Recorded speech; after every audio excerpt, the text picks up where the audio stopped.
नमस्कार. आजवर आपण मुलगी आणि आईचं नातं ऐकलंय, त्यानंतर भाऊ आणि बहिणीचं नातं ऐकलंय, त्यानंतर आपलं मित्रमैत्रिणीचं नातं ऐकलंय. पण आज एक नवीन नात्याची आपण ओळख करणार आहोत, ती म्हणजे सासू-सुनेचं.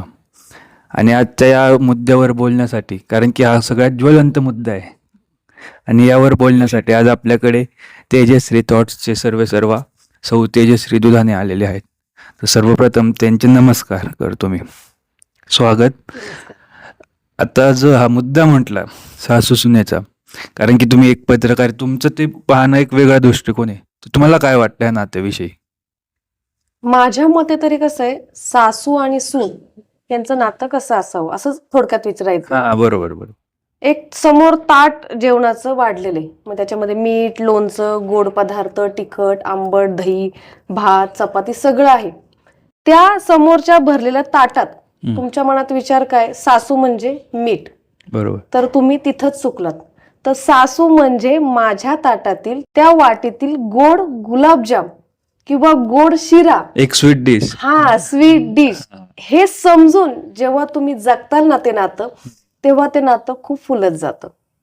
मीठ जर म्हटलं की माझ्या संसारातील मिठाचा खडा म्हणजे सासू, हाच जर विचार ठेवून जर तुम्ही जगला तर ते नातं कधीच बहरणार नाही. पण माझ्या वाटीतला तो गुलाबजाम आहे किंवा स्वीट डिश आहे, बरोबर. तेव्हा तुमच्या मनात तो जेव्हा तो विचारेल, तेव्हा खरंच आयुष्य जगताना किंवा संसार करताना तुम्ही सुखी. मला ह्याच्या विषयावर असं बोलायचंय की तसं नाही, आपण सगळ्यांचा एक गैरसमज आहे की शेवटी स्वीट डिश खावी, म्हणजे सगळं तिखट सगळं खाऊन झाल्यानंतर मग तिखट लागल्यानंतर त्या गोडवा किंवा त्यातला घ्यावा, असं मुळीच नाही.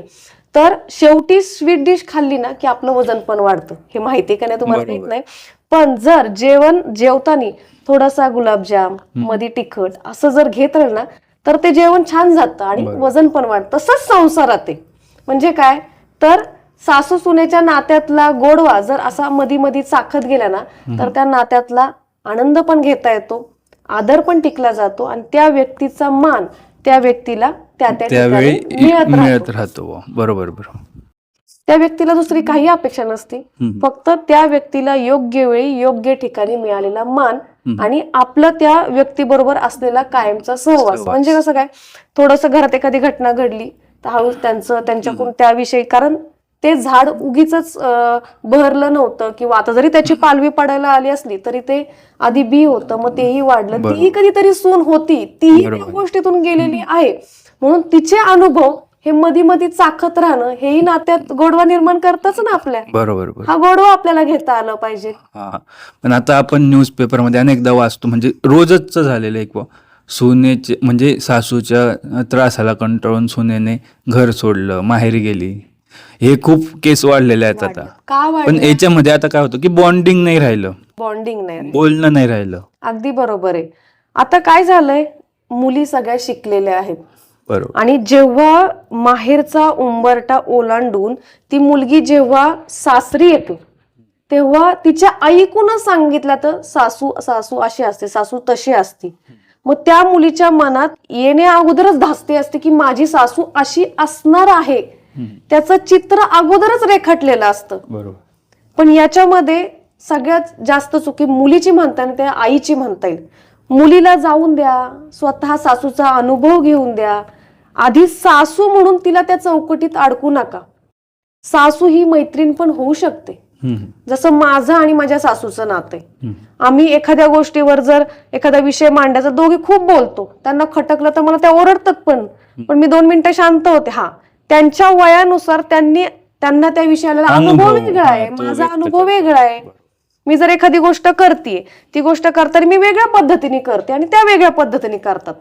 गोष्ट तशीच होणार आहे. मला एखादा पदार्थ मी जर वेगळा केला तर तो वेगळ्या चवीचा होणार, त्यांनी केला की तोच पदार्थही वेगळ्या चवीचा होणार आहे. मग सगळा अनुभव घेत राहायचा. बरोबर बरोबर. अगदी तसंच. आता तुमच्या लग्नाला ऍटलीस्ट एक 12 वर्ष झाले, 12-13 वर्ष झाले. आता तुमचं पण नवीन लग्न करून तुम्हाला काय अनुभव आले? कारण की एका घरातनं शिकून आपण दुसऱ्या घरात जातो, सगळंच नवीन राहतं. त्यावेळी एक नवीन कसं असतं, माहेरात जेव्हा आपण एक 20-22 वर्ष राहतो, तेव्हा आपण एका मायेच्या पंखाखाली असतो. म्हणजे म्हणतात ना माय म्हणता म्हणता ओठ ओठाला भिडे आणि सासू म्हणता म्हणता किती अंतर पडे. हे तितकंच खरंय. म्हणजे एखादी गोष्ट जर आईने बोलली तर ती लागत नाही, पण तीच गोष्ट जर सासूने बोलली तर ती आपल्याला लगेच झोमती. झोमती म्हणजे काय, मलाच का बोलल्या. बरोबर बरोबर. पण आईने जर बोललं तर आईशी आपण एक 5-10 मिनिटं ठेवतो राग आणि नंतर तिच्या जवळ जातो. पण सासूने बोलली की म्हणजे आपला अहंकार दुखवला जातो, आपला स्वाभिमान दुखवला जातो, इगो हर्ट होतं. हे आपल्यावर आहे किती लागून घ्यायचं आणि किती सोडून द्यायचं. जेवढं आपल्याला सहन करता येईल तेवढं करायचं. पण एखादी गोष्ट जर नाही पटली तर तितक्याच त्या गोष्टी आपण मांडू पण शकतो की नाही नाही आई हे चुकीचं आहे किंवा आई हे बरोबर आहे. ती पण विचार करतीच ना, ती पण एक स्त्रीच आहे, ती पण कधीतरी सून होतीच ना. पण आता जर पाहिलं आपण, आता तुमचं एक पॉलिटिकल बॅकग्राऊंड आहे, पॉलिटिकल घराणं आलं आणि एक वेगळा रुतबा राहतो. एक पॉलिटिकल माणूस म्हणलं का त्याला एक नीटनेटकं लागतं किंवा ही जागेवर ही वस्तू इथंच पाहिजे. त्याच्यावरनं होतं का कधी असं भांडण की बाबा हे चुकलंय? आता घर आहे म्हणजे भांड्याला भांड लागतं, आवाज कधी ना कधी वाढतो, कधी ना कधी त्या भांड्याचा आवाज येतोय. बरोबर. पण ते भांड आपण किती आपटायचं हे आपल्यावर आहे. जर त्यांनी एखादा विषय सांगितला की हे असंच पाहिजे करून पाहायचं, काहीच हरकत नाही. कधी कधी त्यांच्या मनाप्रमाणे आपण वागून पाहायचं. काही दिवसांनी असं वाटलं नाही नाही ही गोष्ट इथं नाही, तेजश्री म्हणत ना तिथंच छान दिसते, असं त्यांना कधी कधी आपोआप वाटतं. मग ती वस्तू अलगत उचलून तिथं ठेवली पण जाते. तेव्हा आपण नकळत समजून घ्यायचं की ह्यांना ही गोष्ट पटली, बाकी काय नाही. हे होत राहतं. ते होतं मान्य. पण आता म्हणता की बाबा भरपूर वेळेस मुलगी जेव्हा सासरी येते तेव्हा एक नेचर बदलतो, स्वभाव बदलतात. तर त्याचं काय होतं म्हणजे असं काय चिडचिड होते मुलगी किंवा घरचं जर ऐकते, आईचं सगळं ऐकते किंवा हा चालेल मी म्हणते, पण सासूचं ऐकत नाही.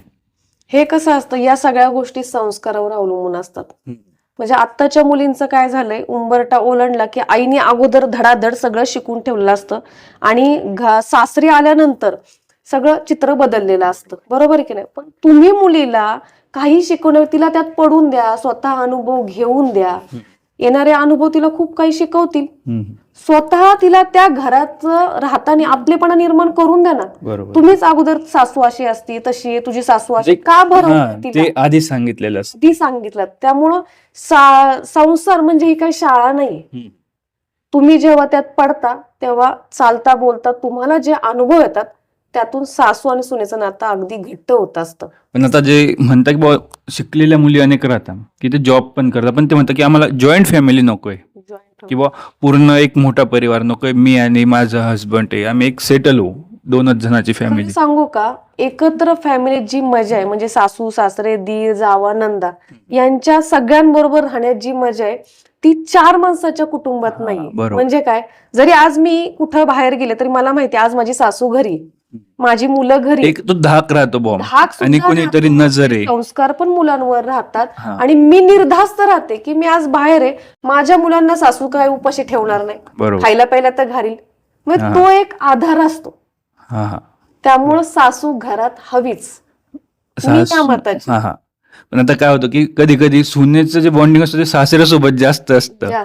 मग ते सासू पाहत राहते की कुछ तो गडबड हो रही है मेरे खिलाफ. नाही, कसं सांगू का, सासूला म्हणजे सासूच्या नंतरची जी पिढी म्हणजे मी सून म्हणून आज त्या घरात आले, तिला ती भक्कम तयार करायची असते. म्हणजे काय, तर तिला प्रसंगात डगमगायला नको डगमगले नाही. मी जसा माझा संसाराचा गाडा पुढे रेटला तसंच माझ्या सुनेने माझ्या मुलाच्या संसाराचा गाडा पुढे रेटावं. मग ते संस्कार असू, खानदानीपणा असू, राहणीमान असू, तिचं बोलणं असो. जशी मी 4 माणसं जोडली, तिने 4ची 8 माणसं जोडावीत असं तिलाही वाटत असतं. त्यामुळे ती कुठेतरी बोलत असते.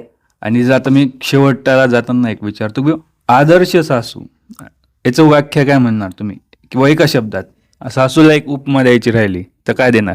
आता मी तर सुरुवातीलाच सांगितलं, सासू म्हणजे तुमच्या ताटातला गोड गुलाबजाम. ओके, हा, एवढीच उपमा. आणि जर तो गुलाबजाम म्हणून खाल्ला तर तो गोड, आणि जर तुम्ही मिठाचा खडा म्हणून खाल्ला तर तुम्हाला माहितीये खारट होणार. बरोबर, त्याच्याने वाद होणार, परत वाद होणार. सासू म्हणजे गोड गुलाबजाम हीच उपमा मी देईन.